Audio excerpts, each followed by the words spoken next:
Renault Megane 2. В кого є скрип панелі між лобовим склом. Пробую силіконом з балона задувати. Помагає, але я пробував, воно часом знову почало репіти. Поставив такий ущільнювач. Він в виді гарпуна йде. Заходить в паз між лобовим склом і панелью.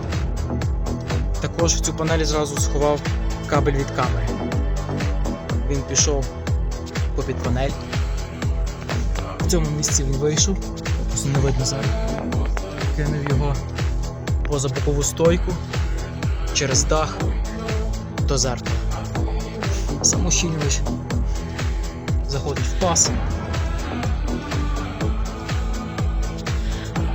забирає скрип між панелью і лобовим склом і не видно ніяких кабелів.